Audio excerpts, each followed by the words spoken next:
11ই June বুধবার লন্ডনের যুক্তরাজ্য পার্লামেন্টের সামনে বাংলাদেশে চলমান সহিংসতা, মানবাধিকার লঙ্ঘন এবং সংখ্যালঘু ও সাধারণ নাগরিকদের ওপর দমন পীড়নের বিরুদ্ধে একটি শক্তিশালী প্রতিবাদ কর্মসূচি অনুষ্ঠিত হয়। যুক্তরাজ্যের বিভিন্ন সামাজিক, সাংস্কৃতিক ও রাজনৈতিক সংগঠন যৌথভাবে এই কর্মসূচির আয়োজন করে।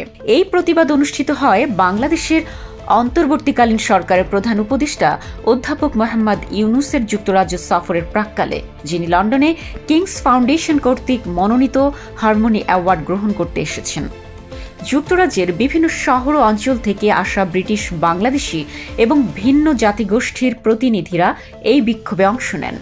বক্তারা বাংলাদেশের বর্তমান অস্থির রাজনৈতিক অবস্থা, বিরোধী রাজনীতির কণ্ঠরোধ, সাংবাদিক, আইনজীবী, সংখ্যালঘু ও আদিবাসী সম্প্রদায়ের ওপর ক্রমবর্ধমান নিপীড়ন এবং মানবাধিকার লঙ্ঘনের ঘটনায় গভীর উদ্বেগ প্রকাশ করেন।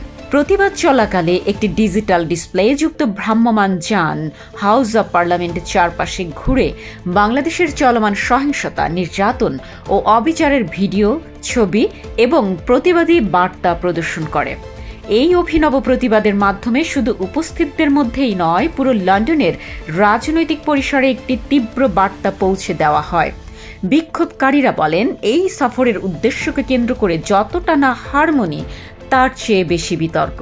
তারা অভিযোগ করেন, ডক্টর ইউনূস বিদেশি করিডোর ও বন্দর হস্তান্তরের বিষয়ে সরকারের ভূমিকার অংশ এবং অন্তর্বর্তীকালীন সরকার প্রধান হিসেবে নিরপেক্ষ থাকার বদলে স্পষ্টভাবে একটি বিশেষ রাজনৈতিক দলকে সমর্থন এবং পুনর্বাসনের প্রচেষ্টায় জড়িত। এতে করে দেশের রাজনৈতিক ভারসাম্য মারাত্মকভাবে বিঘ্নিত হচ্ছে। তারা আরও বলেন, এই পুরস্কার সফরের পেছনে যখন দেশের কৃষক তাদের উৎপাদনের ন্যায্য দাম পাচ্ছেন না, শ্রমিকরা কর্মহীন আর মধ্যবিত্ত শিক্ষিত শ্রেণী রাজনৈতিক মতের কারণে হয়রানির শিকার, তখন সরকারের এ ধরনের বৈদেশিক প্রচার কার্যক্রম জনমানুষের চাহিদা থেকে সম্পূর্ণ বিচ্ছিন্ন। বক্তারা অবিলম্বে একটি নিরপেক্ষ তত্ত্বাবধায়ক সরকারের অধীনে সুষ্ঠু, অবাধ, অংশগ্রহণমূলক জাতীয় নির্বাচন আয়োজনের দাবি জানান। একই সঙ্গে দেশে চলমান নৈরাজ্য বন্ধ করে আইনের শাসন ও মানবাধিকার পূর্ণ প্রতিষ্ঠা নিশ্চিত করার আহ্বান জানান।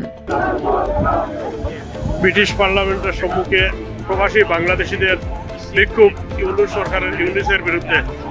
এখানে প্রবাসী বাংলাদেশিদের অনেক প্রবাসীরা উপস্থিত হয়েছেন, প্রতিবাদ জানাচ্ছে ইউনূসের বিরুদ্ধে।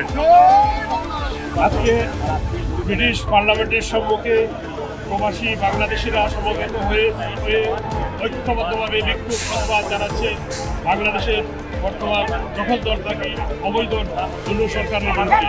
এখানে সমবেত হয়েছে প্রবাসী বাংলাদেশিরা, শুধু রাজনৈতিক নেতৃত্ব নয়, প্রবাসীদের চরমে। তাই আজকে আমরা এখানে প্রতিবাদ করতে এসেছি ব্রিটিশ পার্লামেন্টের সম্মুখে অবৈধ দখলদার ইউনূস সরকারের বিরুদ্ধে। যত তাড়াতাড়ি সম্ভব এই ইউনূস সরকার আমাদের দেশ করে বাংলাদেশের স্বাধীনতা, মুক্তিযুদ্ধকে অক্ষুণ্ণ রাখার জন্য আমরা আগ্রহ এবং অনুরোধ জানাচ্ছি। আমরা আজকে ব্রিটিশ পার্লামেন্টের সামনে এসে হাজির হয়েছি, হাজারো বাংলাদেশি হয়েছি।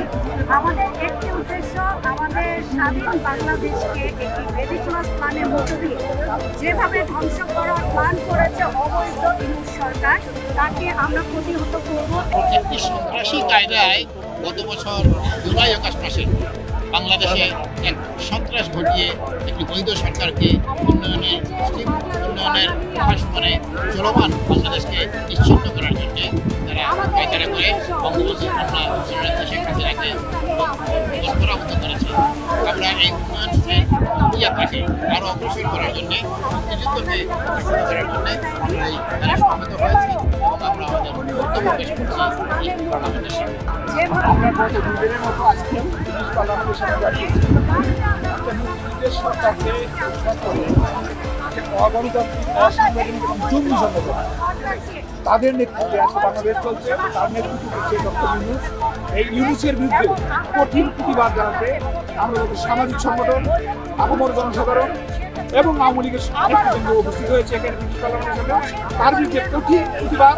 নো মোর ইউনূস, বাংলাদেশে তোমার ঠাঁই নাই। তোমাকে বাংলাদেশে মানুষ চায় না, আপামর জনসাধারণ চায় না, সামাজিক সংগঠনগুলো চায় না, রাষ্ট্র সংগঠনগুলো চায় না, কোনো কিছুতেই তোমার বাংলাদেশে কোনো স্থান নেই। অতএব তুমি তাড়াতাড়ি গণতান্ত্রিকভাবে ক্ষমতা হস্তান্তর করে দেশ থেকে চলে যাও। জয় বাংলা, জয় বঙ্গবন্ধু।